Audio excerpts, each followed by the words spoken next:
여보, 나 이혼하고 싶어. 그 한마디에 제 30년이 멈췄습니다. 저녁은 평소와 다를 게 없었습니다. 된장국 냄새가 식탁 위로 올라왔고, 텔레비전에서는 앵커가 무슨 사건을 말하고 있었습니다. 저는 반쯤은 듣고 반쯤은 흘리며 습관처럼 밥을 먹고 있었죠. 아내는 제 맞은편에 앉아 있었습니다. 30년 동안 같은 자리에서 밥을 먹어온 사람. 그 사람이 아무렇지 않게 말했습니다. 나 이혼하고 싶어. 처음엔 장난인 줄 알았습니다. 뭐, 제가 대묻자 아내는 고개도 들지 않았습니다. 이혼하고 싶다고. 목소리는 낮았고 담담했습니다. 화를 내는 사람의 목소리도 아니었고 울음을 참는 사람의 떨림도 아니었습니다. 그냥 결심한 사람의 목소리였습니다. 그게 더 무서웠습니다. 갑자기 왜 그래? 제 목소리가 먼저 흔들렸습니다. 아내는 아무 대답도 하지 않았습니다. 그냥 국을 한 숟가락 떠서 입에 넣었습니다. 그 모습이 낯설었습니다. 30년 동안 저 사람은 늘 감정이 얼굴에 드러나는 사람이었습니다. 화가 나면 바로 티가 났고, 속상하면 눈이 먼저 붉어졌습니다. 그런데 그날은 아무 표정이 없었습니다. 그 무표정이 제 가슴을 더 세게 눌렀습니다. 그날 밤, 우리는 더 이상 말을 하지 않았습니다. 텔레비전 소리는 계속 흘러나왔지만 집 안은 이상하게 조용했습니다. 저는 괜히 물컵을 만지작거렸고 괜히 휴대폰을 들여다봤습니다. 아내는 설거지를 하고 조용히 안방으로 들어갔습니다. 문 닫히는 소리가 유난히 크게 들렸습니다. 다음 날 아침, 아내는 평소처럼 일어나 밥을 차렸습니다. 물 여기 있어. 그게 첫 마디였습니다. 저는 일부러 아무렇지 않은 척했습니다. 고마워. 하지만 목이 자꾸 말랐습니다. 회사에 가서도 일이 손에 잡히지 않았습니다. 컴퓨터 화면을 보면서 계속 그 목소리가 떠올랐습니다. 이혼하고 싶어. 그 말이 자꾸 귓가에 맴돌았습니다. 퇴근 시간이 다가오자 이상하게 집에 가기가 싫어졌습니다. 차 안에서 한참을 앉아 있었습니다. 들어가면 또 무슨 말을 해야 하지? 결혼 30년 만에 집에 들어가는 게 두려워질 줄은 몰랐습니다. 사흘 동안 아내가 저에게 한 말은 단 3마디였습니다. 물 여기 있어. 알았어. 아니야. 그게 전부였습니다. 저는 그 침묵이 화를 내는 것보다 더 힘들다는 걸 처음 알았습니다. 차라리 소리를 지르면 저도 화를 낼 수 있었을 겁니다. 그런데 아내는 감정을 닫아버렸습니다. 저는 그 앞에서 할 수 있는 게 없었습니다. 그제야 생각이 들었습니다. 나는 아내가 요즘 무슨 생각을 하는지 한 번이라도 물어본 적이 있었던가? 나는 아내가 행복한지 확인해 본 적이 있었던가? 기억이 나지 않았습니다. 주말이 되었습니다. 아내는 거실에 앉아 무언가를 쓰고 있었습니다. 고개를 숙이고 진지한 얼굴로. 저는 괜히 물을 마시러 나온 척 다가갔습니다. 뭐 써? 아내는 순간 노트를 덮었습니다. 별거 아니야. 그 말이 낯설었습니다. 예전의 아내라면 일기야. 그냥 정리하는 거야. 뭐라도 덧붙였을 겁니다. 그런데 이번엔 선이 그어져 있었습니다. 저는 더 묻지 못했습니다. 그날 밤, 잠이 오지 않았습니다. 아내는 등을 돌리고 누워 있었습니다. 저는 천장을 보며 생각했습니다. 정말 이혼하려는 걸까? 그동안 내가 뭘 놓친 걸까? 30년이라는 시간이 처음으로 낯설게 느껴졌습니다. 같이 살았다고 생각했는데 혹시 같이 있지 않았던 건 아닐까? 새벽 2시 아내의 숨소리가 고르게 들렸습니다. 저는 조심히 일어났습니다. 거실로 나가 스탠드 불을 켰습니다. 노트는 테이블 위에 그대로 있었습니다. 한동안 손을 대지 못했습니다. 보면 안 되는 걸 보는 기분이었습니다. 하지만 보지 않으면 아무것도 모를 것 같았습니다. 저는 천천히 노트를 펼쳤습니다. 그리고 그 첫 장을 보는 순간 제 30년이 다시 한번 멈췄습니다. 노트 첫 장에는 짧은 제목이 적혀 있었습니다. 하고 싶은 것들. 글씨는 또박또박했습니다. 마치 누군가에게 보여주기 위한 글씨가 아니라 스스로에게 약속하듯 꾹꾹 눌러 쓴 글씨였습니다. 혼자 살아가는 법. 내가 좋아했던 것. 친구 사귀기. 혼자 떠나는 여행. 저는 한참을 그 네 줄만 바라봤습니다. 혼자 살아가는 법. 그 문장이 유난히 눈에 들어왔습니다. 아내는 저 없이 살아갈 준비를 하고 있었습니다.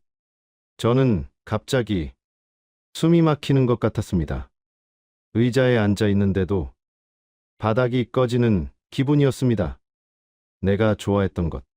그 문장을 보는 순간 머릿속이 하얘졌습니다.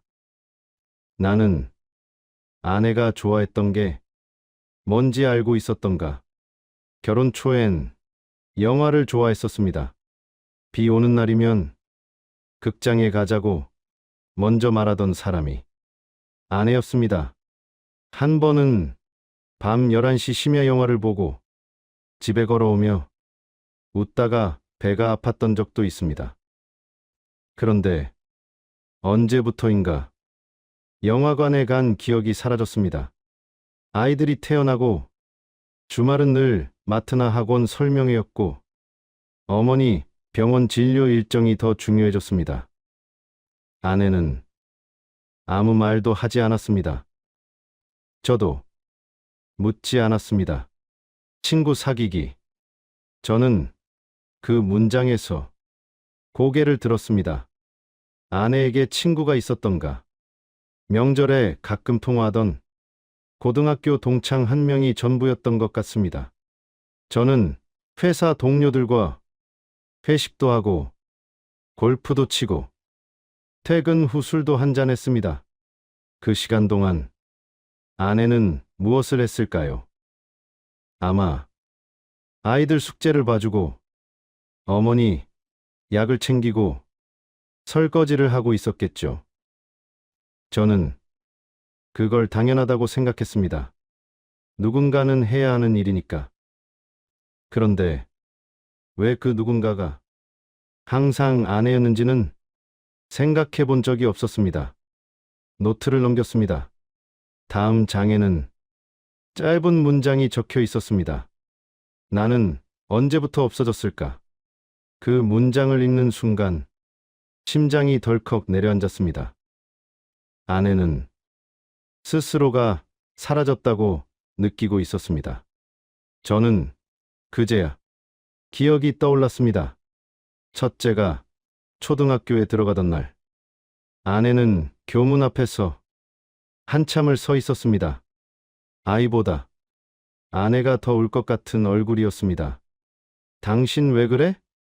제가 묻자 아내는 웃으며 말했습니다. 그냥 이상해서. 그때 저는 그 말을 깊이 생각하지 않았습니다. 아이를 보내는 엄마니까 그럴 수 있다고 넘겼습니다. 둘째가 중학교에 들어가던 해, 아내는 한 번 쓰러진 적이 있습니다. 병원에서는 과로라고 했습니다. 조금 쉬셔야겠어요. 의사가 말했지만 아내는 다음 날 바로 집으로 돌아왔습니다. 애들 시험이야. 그 한마디였습니다. 저는 그때도 몸 좀 챙기지 말만 했을 뿐 집안일을 대신하지는 않았습니다. 회사 일이 더 바빴으니까요. 승진을 해야 했고 책임이 늘어났고 저도 힘들다고 생각했습니다. 그런데 지금 생각해보니 힘들지 않은 사람은 없었습니다. 다만 아내는 그 힘듦을 말하지 않았을 뿐이었습니다.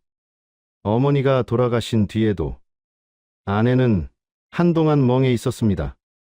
이제 좀 편해지겠네.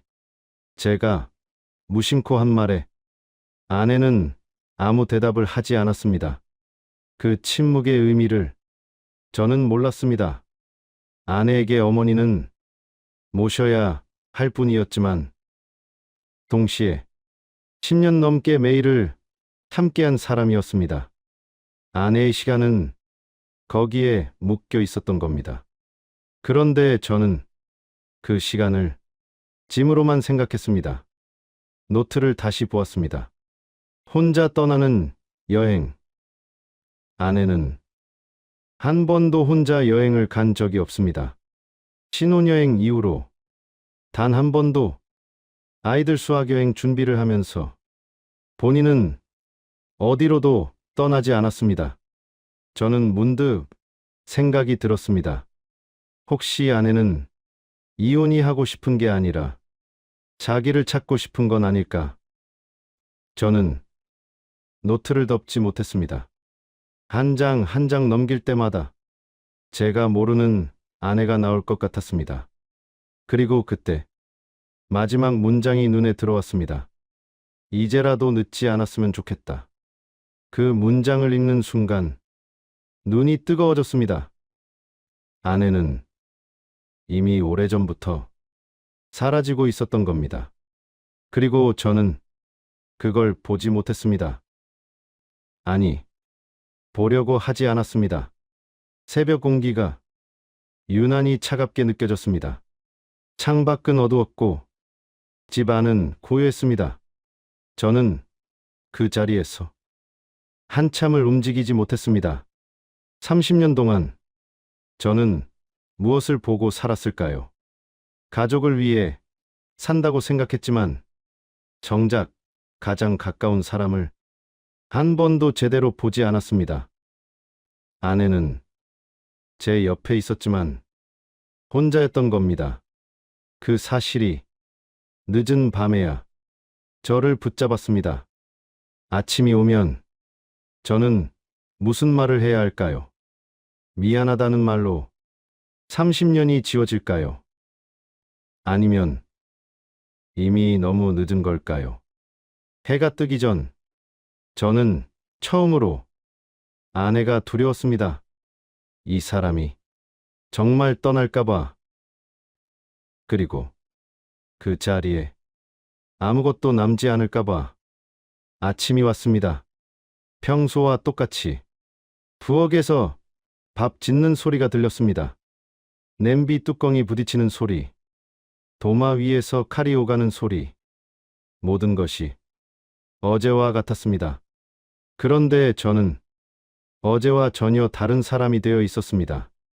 식탁에 앉아 한참을 망설이다가 먼저 입을 열었습니다. 어제 노트 봤어. 젓가락이 멈췄습니다. 아내는 고개를 들지 않았습니다. 미안해. 몰래 보려고 한 건 아니었는데 말이 자꾸 엉켰습니다. 한참 뒤에야 아내가 천천히 고개를 들었습니다. 그 눈빛은 화를 품은 눈이 아니었습니다. 지친 사람의 눈이었습니다. 오래 걸어온 사람의 눈. 봤구나. 짧은 한마디였습니다. 저는 고개를 끄덕였습니다. 그게 정말이야? 제 질문은 어리석었습니다. 노트에 적힌 글이 거짓일 리 없는데도 저는 확인하고 싶었습니다. 아내는 잠시 저를 바라보다가 조용히 말했습니다. 애들도 이제 다 컸잖아. 그 말은 이혼 이야기가 아니었습니다. 어떤 긴 설명의 시작이었습니다. 나도 내 인생 좀 살고 싶어. 그 문장은 노트 속 글보다 더 무거웠습니다. 저는 아무 말도 할 수 없었습니다. 아내는 숨을 고르더니 천천히 말을 이었습니다. 애둘 낳아서 키우고, 시어머니 병간호하고, 당신 뒷바라지하고. 목소리가 흔들리지 않았습니다. 오히려 너무 차분해서 더 아팠습니다. 30년 동안 나라는 사람은 없었어. 그 말이 제 가슴을 정확히 때렸습니다. 저는 본능처럼 말했습니다. 내가 뭘 그렇게 잘못했어? 그 질문이 얼마나 이기적인지 말하고 나서야 깨달았습니다. 아내는 고개를 저었습니다. 당신 잘못 아니야. 잠시 멈추고 다시 말했습니다. 나 혼자 지쳐버린 거야. 그 한 문장이 더 아팠습니다. 잘못을 탓하는 게 아니라 그냥 지쳐버렸다는 말. 원망조차 남지 않았다는 뜻이었으니까요. 나는 언제부턴가 아침에 눈 뜨는 게 싫었어. 아내가 말했습니다. 하루가 또 시작되는 게 겁이 났어. 저는 숨이 막혔습니다. 그렇게 살고 있다는 걸 저는 정말 몰랐습니다. 하고 싶은 게 뭔지도 모르겠고, 좋아하는 게 뭔지도 모르겠고, 그냥 해야 할 일만 있었어. 저는 고개를 숙였습니다. 제 머릿속에는 해야 할 일이라는 단어가 늘 당연한 것으로 자리 잡고 있었습니다. 가족을 위해서라면 누군가는 희생해야 한다고 생각했습니다. 그런데 그 누군가가 항상 아내였다는 걸 이제야 인정하게 됐습니다. 이혼은 꼭 해야겠다는 건 아니야. 아내가 말했습니다. 저는 고개를 번쩍 들었습니다. 그 말이 한 줄기 숨통처럼 느껴졌습니다. 근데 이대로는 못 살겠어.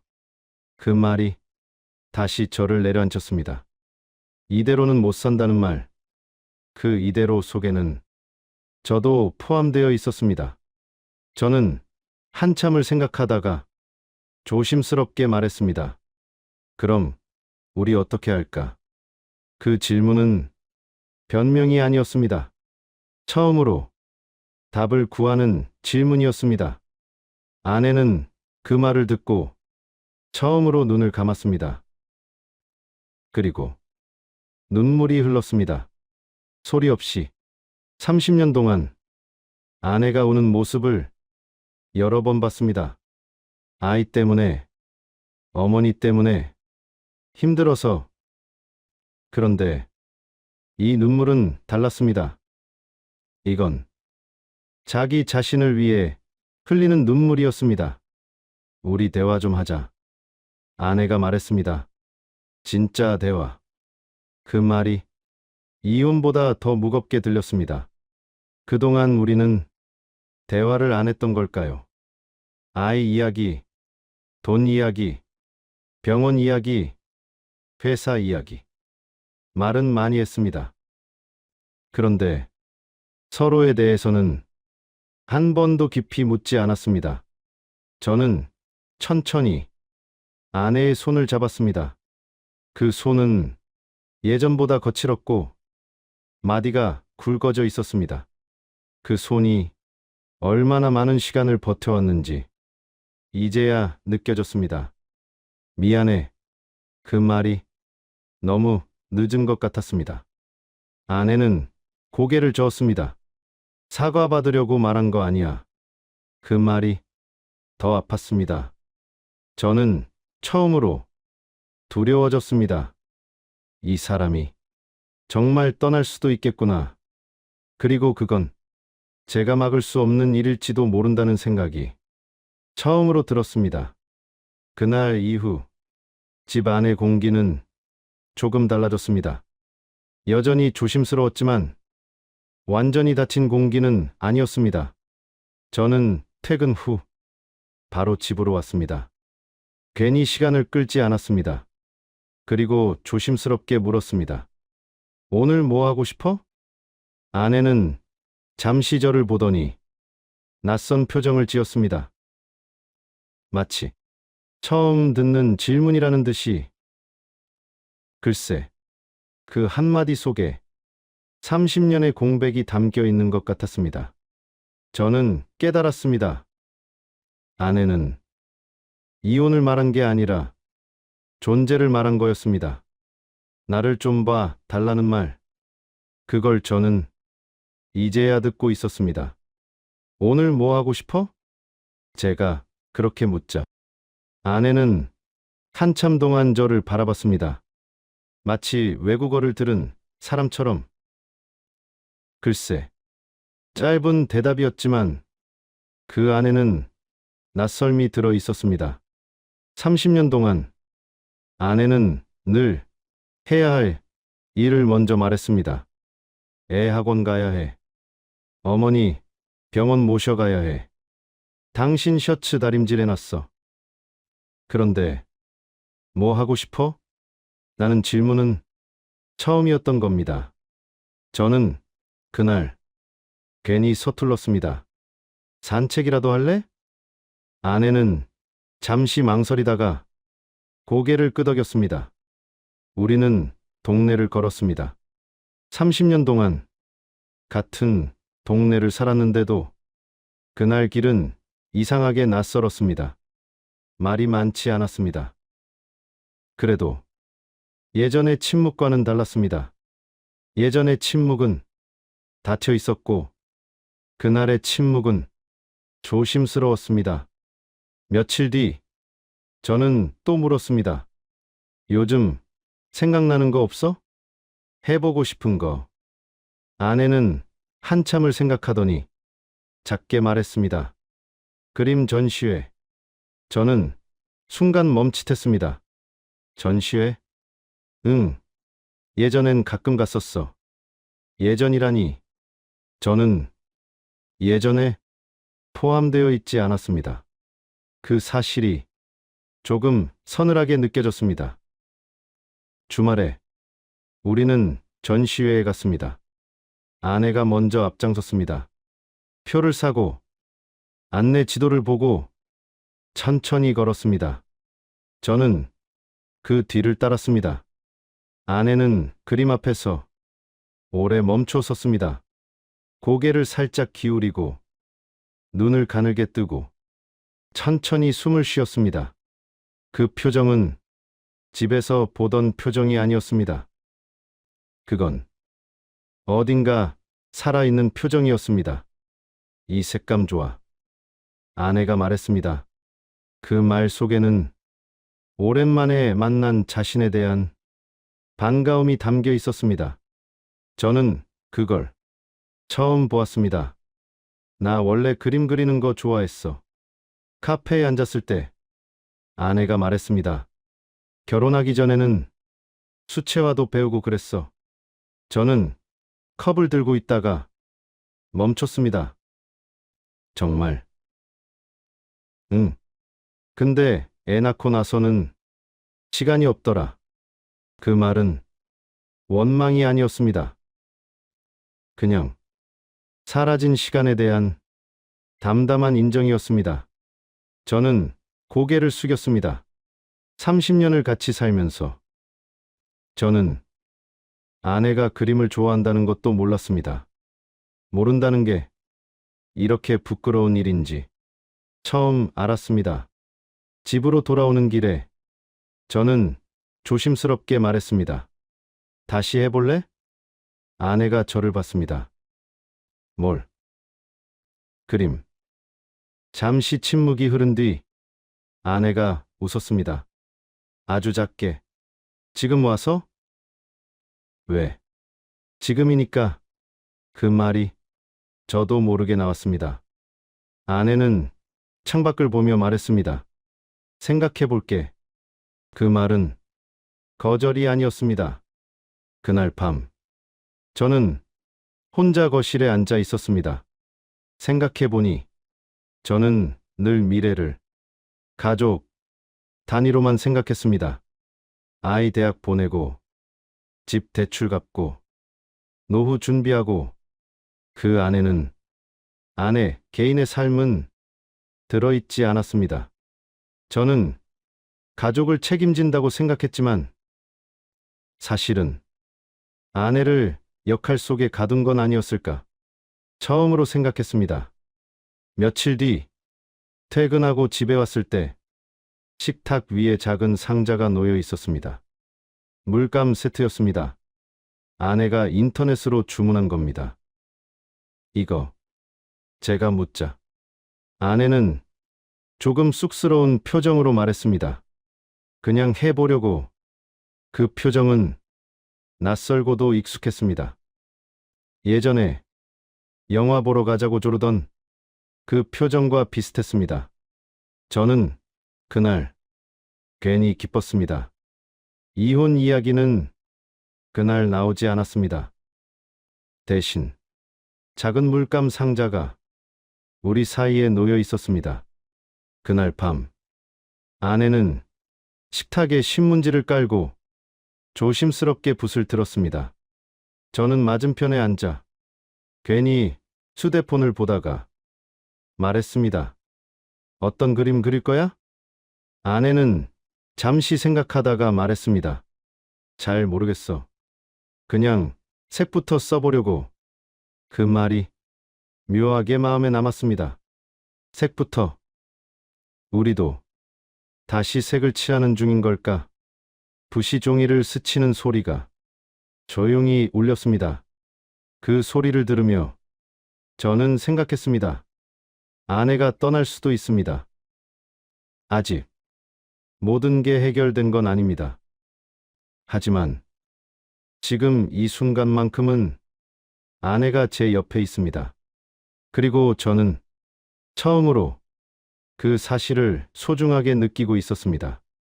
며칠 뒤 카페에서 커피를 마시던 날 아내가 먼저 제 손을 잡았습니다. 그 손은 여전히 거칠었지만 이번엔 조금 따뜻했습니다. 고마워. 아내가 말했습니다. 저는 고개를 저었습니다. 아니야. 내가 더 고마워. 그 말은 진심이었습니다. 이혼 이야기는 요즘 나오지 않습니다. 그렇다고 완전히 사라진 것도 아닙니다. 우리는 아직 과정 중입니다. 하지만 하나는 분명합니다.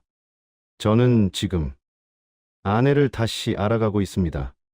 30년을 옆에 두고도 한 번도 제대로 보지 못했던 사람을 물감을 산 이후로 집 안의 분위기는 조금 달라졌습니다. 아내는 하루에 한 번씩 식탁에 신문지를 깔았습니다. 큰 그림은 아니었습니다. 엽서만 한 종이에 색을 올리는 정도였습니다.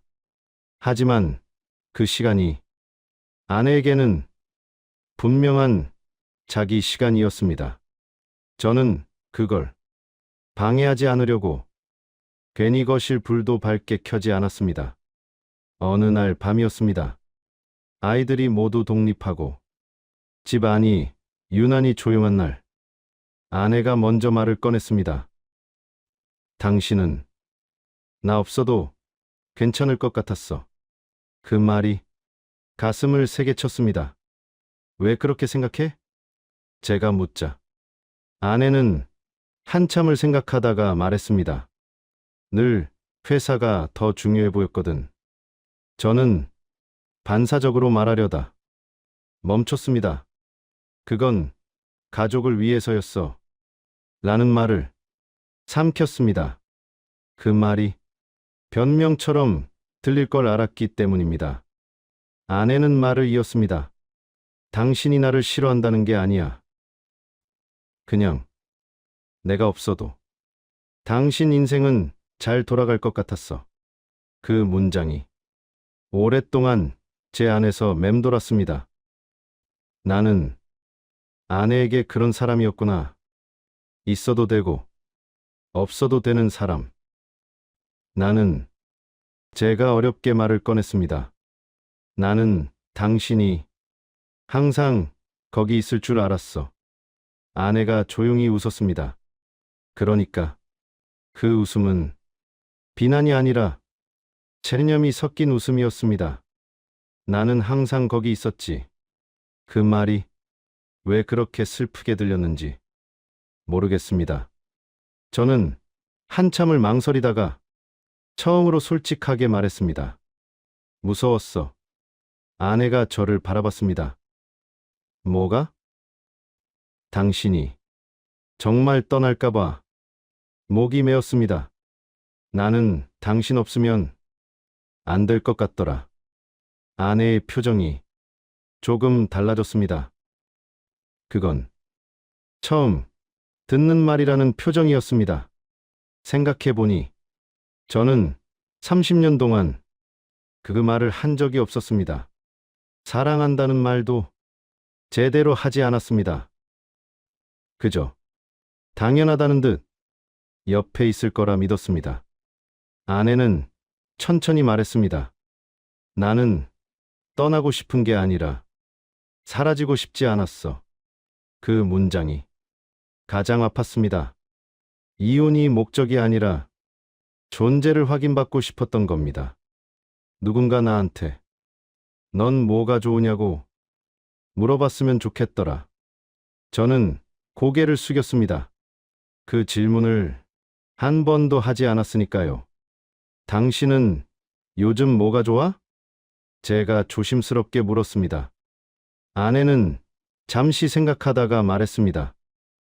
요즘은 그림 그릴 때가 좋아. 왜? 아무 역할도 아니잖아. 엄마도 아니고, 며느리도 아니고, 아내도 아니고, 그냥 나니까. 그 말에 저는 아무 말도 할 수 없었습니다. 아내는 30년 만에 그냥 낙하되는 시간을 조금씩 찾고 있었습니다. 당신은? 아내가 물었습니다. 뭐가 좋아? 저는 당황했습니다. 제 취미는 늘 일과 연결돼 있었습니다. 골프도, 모임도, 사람을 만나는 것도 결국은 일 때문이었습니다. 한참을 생각하다가 말했습니다. 요즘은 당신이 웃는 게 좋아. 아내가 저를 바라봤습니다. 그 눈빛은 예전보다 부드러웠습니다. 그거 말고 저는 멋쩍게 웃었습니다. 그거 말고는 잘 모르겠어. 아내가 작게 말했습니다. 우리 둘 다 이제부터 찾으면 되지. 그 말이 이혼 이야기 이후 가장 따뜻한 말이었습니다. 그날 밤 우리는 늦게까지 이야기를 했습니다. 처음 만났던 날, 신혼 때 싸웠던 일, 아이들 어릴 적 이야기, 그리고 그동안 말하지 못했던 섭섭함도 꺼냈습니다. 신기하게도 소리를 높이지 않았습니다. 서로를 이기려고 하지 않았습니다. 그저 들으려고 했습니다. 나는 당신이 한 번쯤은 고생했다고 말해주길 바랐어. 아내가 말했습니다. 저는 그 말을 듣고 숨이 막혔습니다. 그렇게 간단한 말 하나를 저는 하지 않았습니다. 고생했다. 그 말을 지금에서야 했습니다. 너무 늦었지만 그래도 말했습니다. 아내의 눈이 붉어졌습니다. 그날 이후 이혼 이야기는 입 밖에 나오지 않았습니다. 하지만 우리는 알고 있습니다. 이건 끝난 게 아니라 다시 시작한 거라는 걸. 저는 여전히 두렵습니다. 혹시 제가 또 무심해질까봐. 혹시 아내가 다시 혼자가 될까봐. 그래서 매일 묻습니다. 오늘은 어때? 아내는 요즘 조금 더 길게 대답합니다. 그게 지금 우리의 변화입니다. 요즘 저는 출근길에 자주 생각합니다.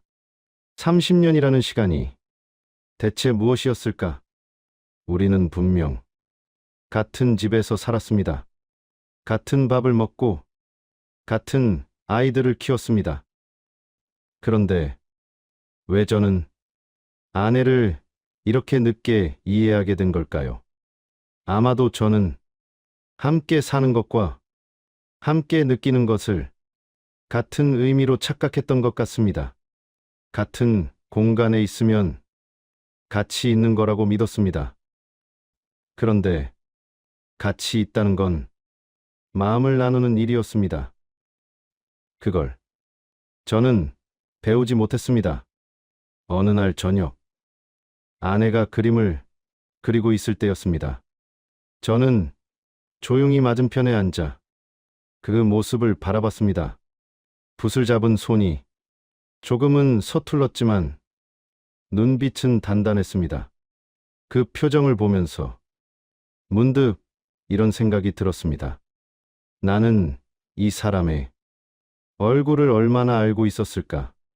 젊었을 때의 얼굴, 아이를 안고 있던 얼굴, 어머니 병실에서 지쳐 있던 얼굴, 그 모든 얼굴을 보면서도 저는 그 안의 마음을 읽지 않았습니다. 읽으려고 하지 않았습니다. 왜 그렇게 봐? 아내가 웃으며 물었습니다. 저는 솔직하게 말했습니다.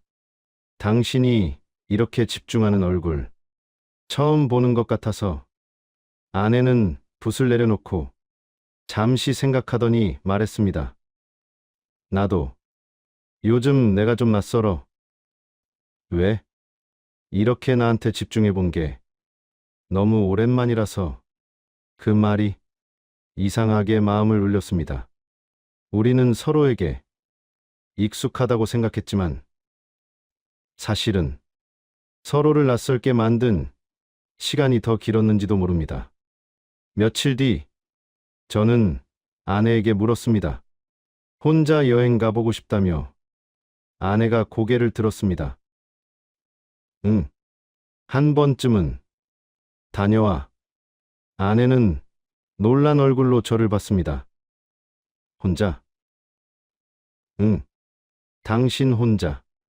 그 말은 쉽게 나오지 않았습니다. 솔직히 말하면 두려웠습니다. 혹시 그 여행이 이별 연습이 되면 어쩌나. 그런데도 말했습니다. 붙잡는 것보다 보내주는 게 지금은 더 필요한 것 같았으니까요. 아내는 한참을 말없이 있다가 작게 말했습니다. 생각해 볼게. 그 목소리에는 이전과 다른 온기가 있었습니다. 저는 요즘 아내에게 묻는 연습을 합니다. 그건 어때? 그건 싫어? 그건 좋아? 예전에는 제가 먼저 결정하고 아내는 따라오는 구조였습니다. 지금은 결정을 미룹니다. 느려졌습니다. 그 대신 서로를 조금 더 보게 되었습니다. 어느 날 밤, 아내가 말했습니다. 이혼 얘기 처음 꺼낼 때 당신이 소리 지를 줄 알았어. 저는 고개를 저었습니다. 나도 그럴 줄 알았어. 우리는 잠시 웃었습니다. 근데 왜 안 그랬어? 아내가 묻자 저는 솔직하게 말했습니다. 무서워서. 뭐가? 당신을 잃는 게. 그 말은 이제는 부끄럽지 않았습니다. 아내는 한동안 저를 바라보다가 조용히 말했습니다. 나도 무서웠어. 뭐가?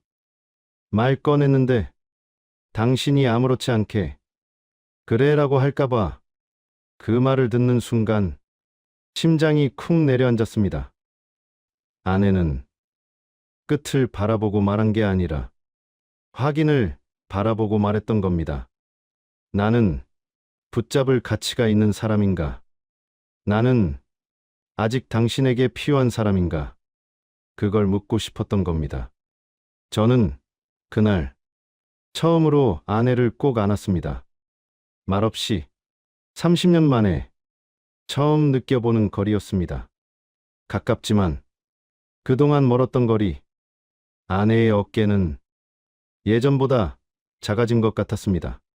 그 어깨 위에 얼마나 많은 시간이 쌓여 있었을까요?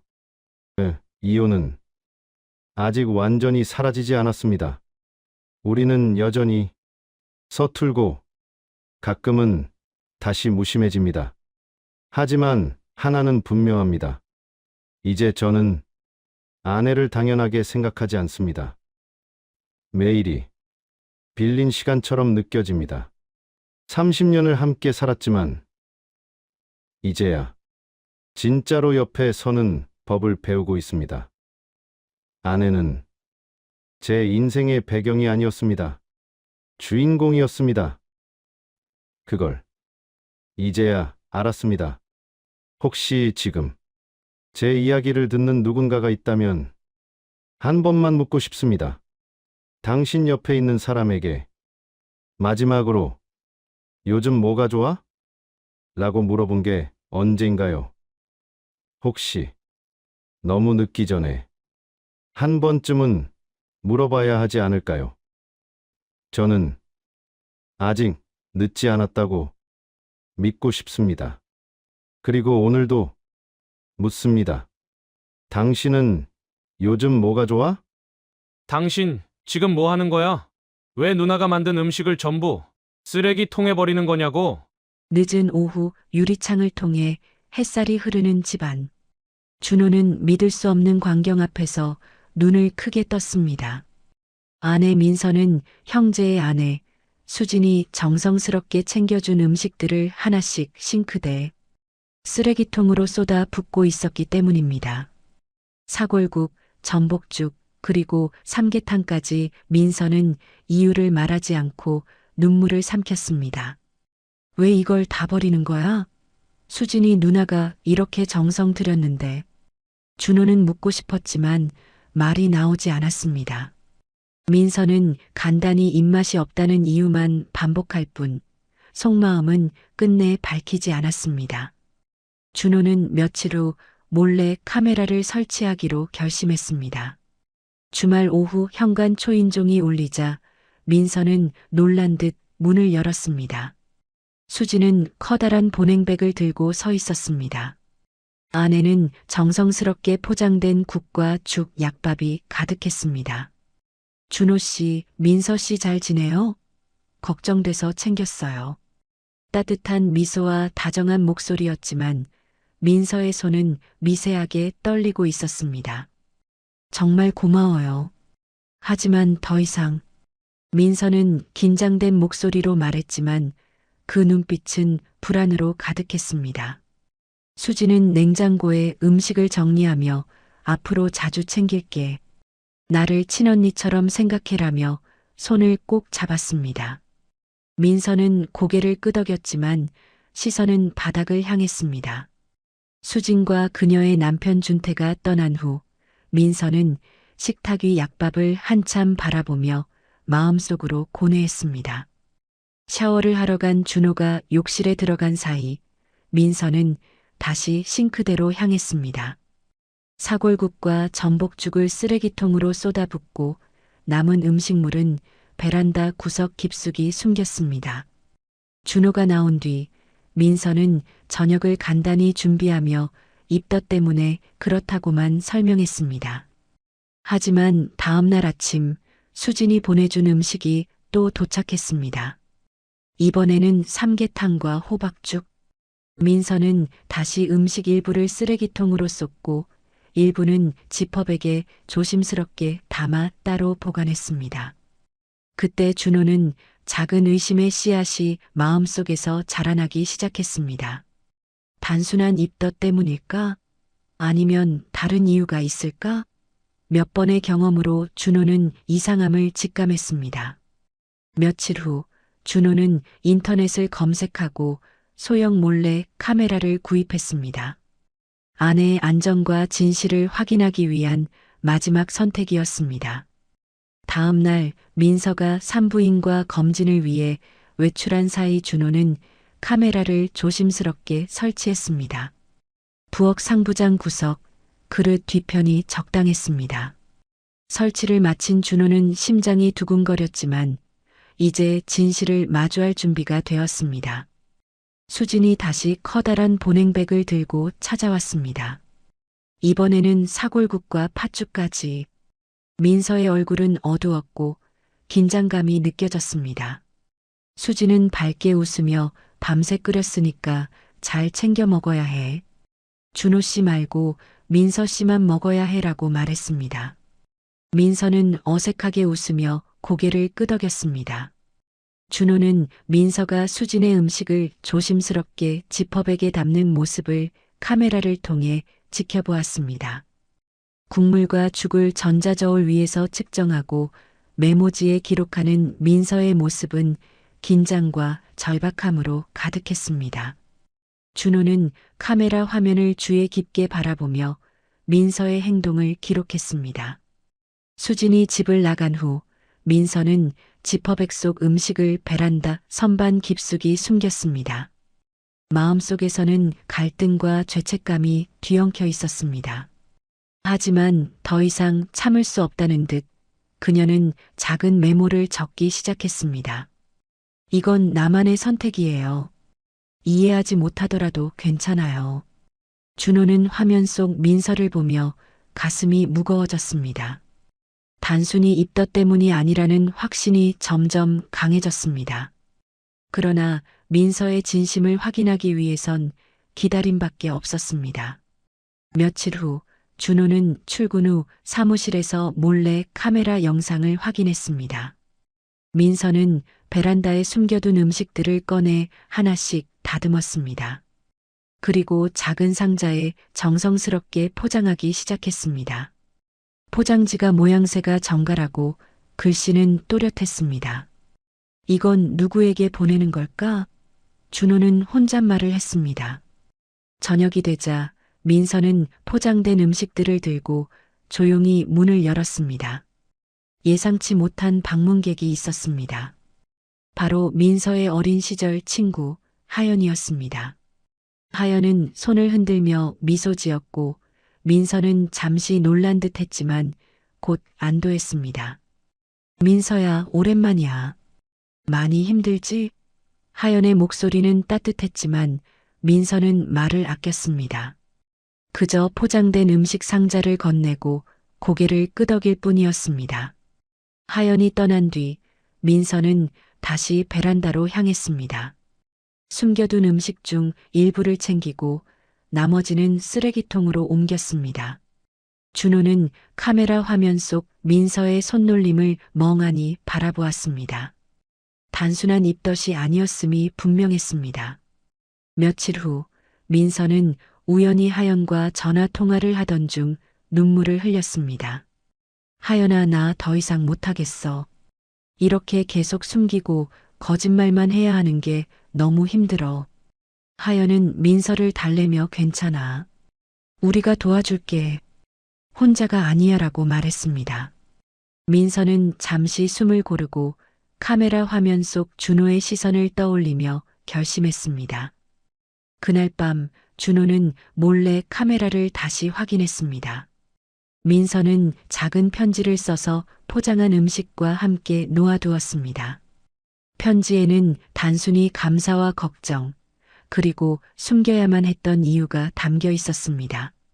준호는 손이 떨리면서 편지를 읽었습니다. 편지에는 이렇게 적혀 있었습니다. 준호 씨, 민서의 마음을 이해해 주세요. 이건 단순한 입덧이나 거절이 아닙니다. 오래전부터 마음속 깊이 숨겨둔 선택이에요. 누구도 상처받지 않게 하려고 노력한 결과예요. 준호는 가슴이 답답했습니다. 이해는 했지만 마음 한켠에는 분노와 혼란이 뒤섞였습니다. 왜 미리 말하지 않았을까? 왜 이렇게까지 해야 했을까? 다음 날 민서는 준호에게 솔직하게 이야기하기로 결심했습니다. 준호 씨, 나 어제 하연이랑 통화했어. 이제 숨기지 않으려고 해. 다 말할게. 준호는 심호흡을 하고 민서의 손을 잡았습니다. 무슨 일이든 같이 하자. 숨기지 마. 민서는 눈물을 글썽이며 포장된 음식들을 다시 베란다에서 꺼냈습니다. 이번에는 쓰레기통이 아닌 둘이 함께 나눌 사람들을 위해 준비했습니다. 그동안의 긴장과 두려움, 고독이 조금씩 풀려가는 순간이었습니다. 하지만 이야기는 여기서 끝나지 않았습니다. 민서의 선택 뒤에는 예상치 못한 사건이 숨어 있었고 그 사건은 준호와 민서 그리고 수진 모두에게 깊은 영향을 미칠 예정이었습니다.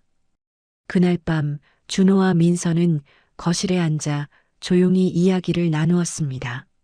민서가 솔직하게 털어놓자 준호는 한동안 말을 잇지 못했습니다. 민서야, 왜 이렇게 오래 숨기고 있었던 거야? 준호의 목소리는 낮지만 떨리고 있었습니다. 민서는 잠시 침묵하다가 눈을 마주쳤습니다. 말하면 모두에게 상처가 될까봐, 그리고 나도 그 선택이 맞는지 확신이 없었어. 준호는 천천히 고개를 끄덕였습니다. 이제는 혼자가 아니야. 내가 함께 할게.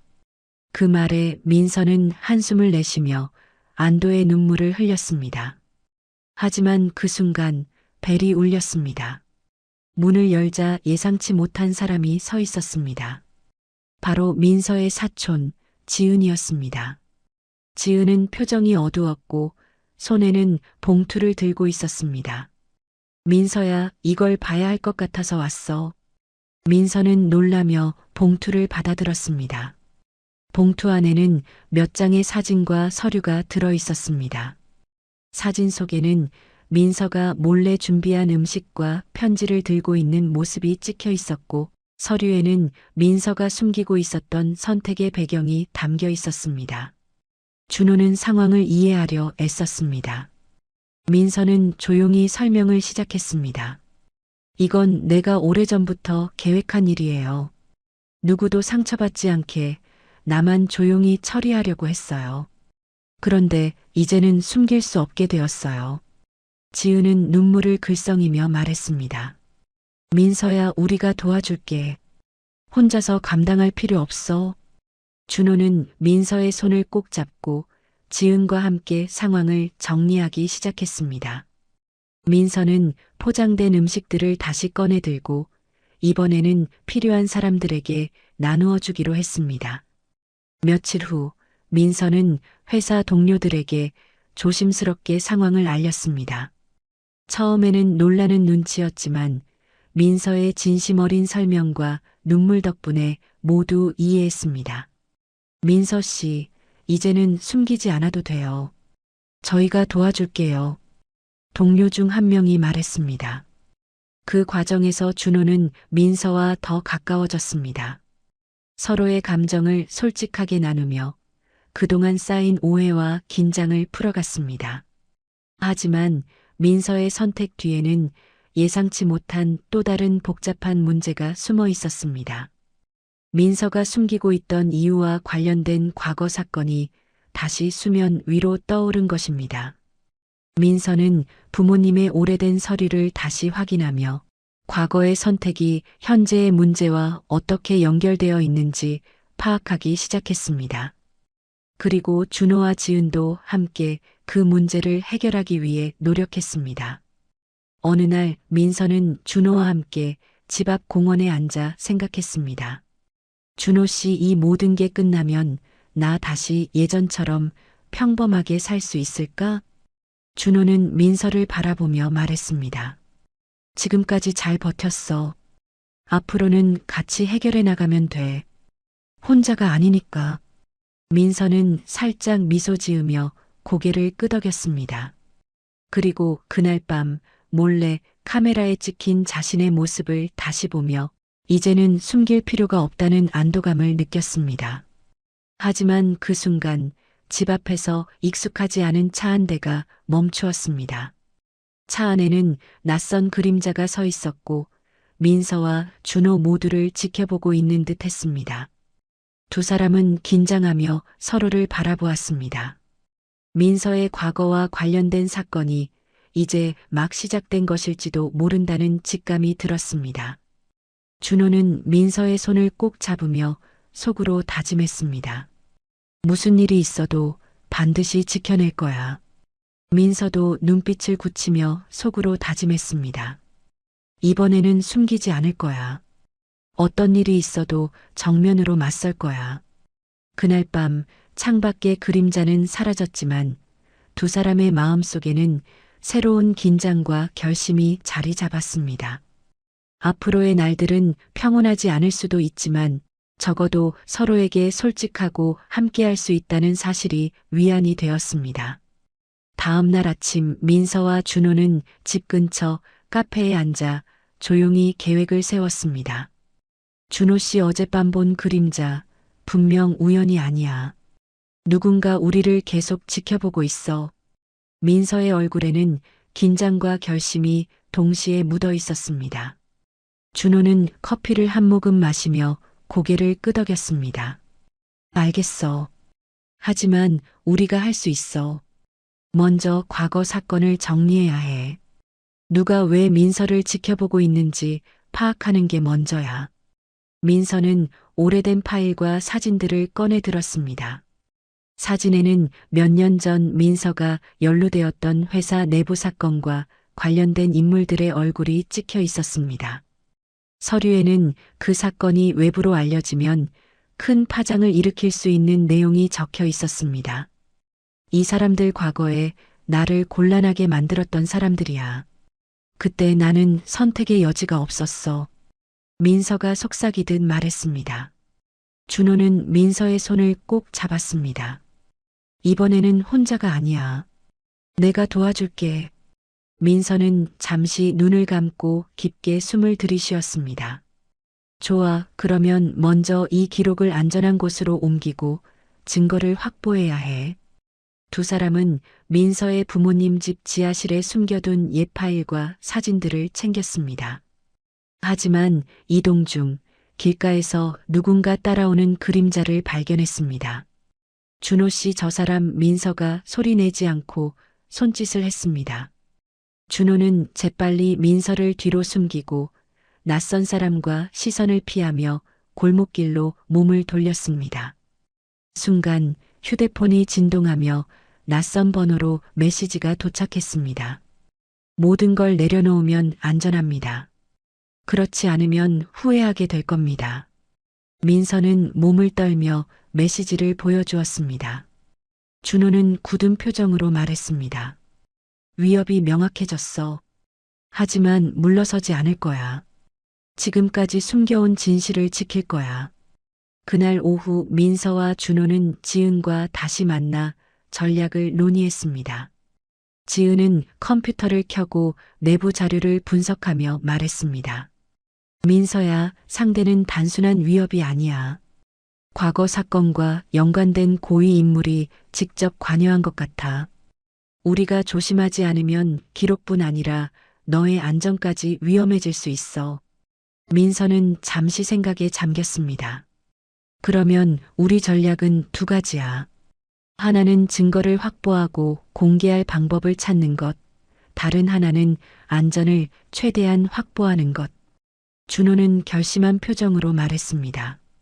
좋아, 먼저 증거를 안전하게 옮기고 필요한 사람에게만 공개하자. 동시에 감시를 피할 수 있는 루트를 확보하자. 그날 밤 민서와 준호는 집 안에서 조용히 지하실로 내려갔습니다. 먼지가 쌓인 서류와 사진을 상자에 담고 번호를 붙여 체계적으로 정리했습니다. 이제 어느 정도 준비가 된 것 같아. 민서가 말했습니다. 하지만 바로 그 순간 집 밖에서 창문을 두드리는 소리가 들렸습니다. 민서는 심장이 두근거리며 창문 쪽으로 다가갔습니다. 창문 밖에는 익숙한 얼굴이 있었습니다. 바로 몇 년 전 사건과 관련된 전 직원 중 한 명이었습니다. 그는 말없이 손짓을 하며 조용히 무언가를 던졌습니다. 민서가 확인해 보니 그것은 과거 사건과 관련된 핵심 증거가 담긴 USB였습니다. 준호는 눈을 크게 뜨며 말했습니다. 이제 상황이 달라졌어.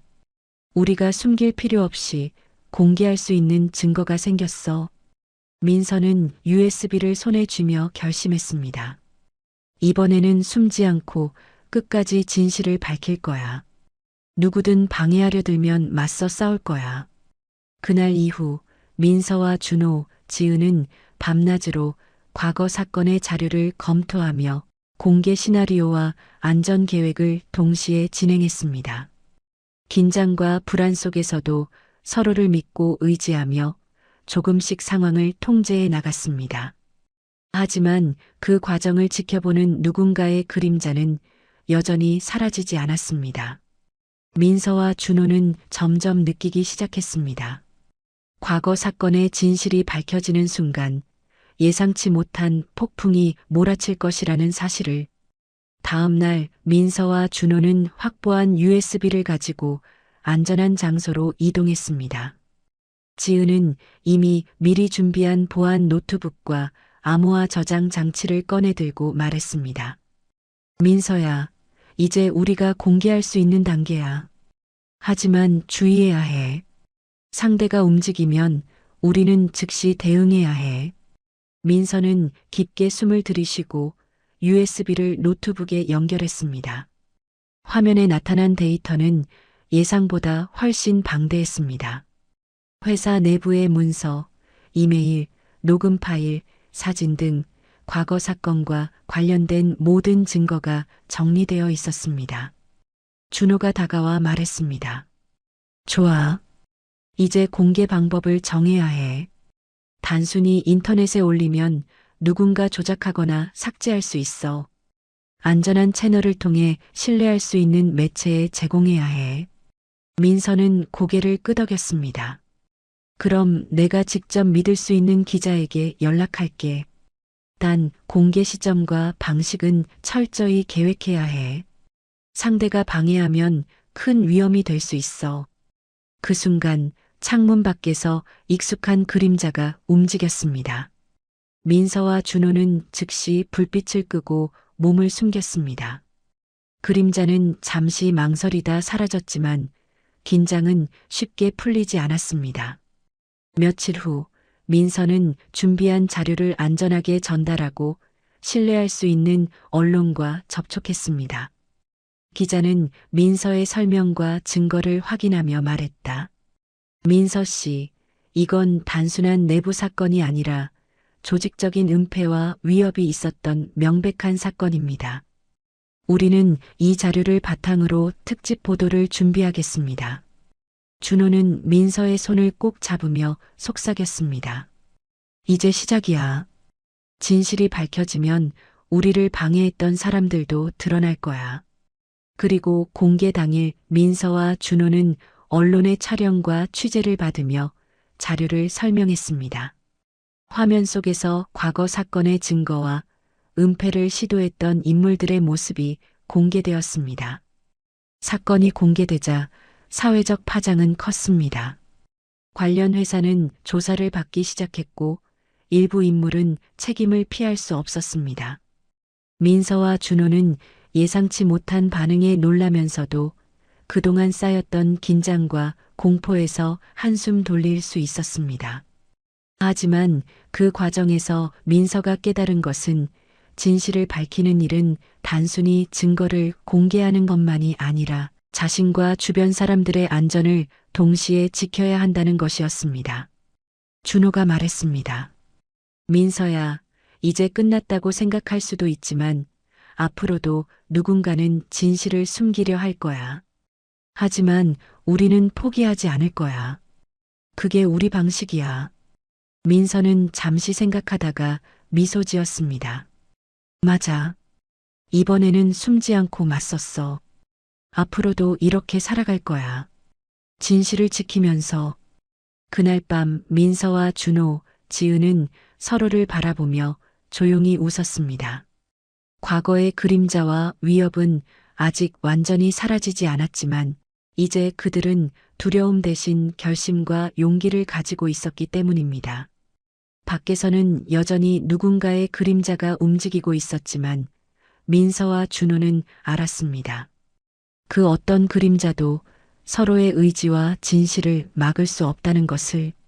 그리고 그렇게 긴 그림자 속의 싸움은 마침내 한 줄기 빛을 맞이하며 민서와 준호의 삶은 새로운 시작을 맞이하게 되었습니다.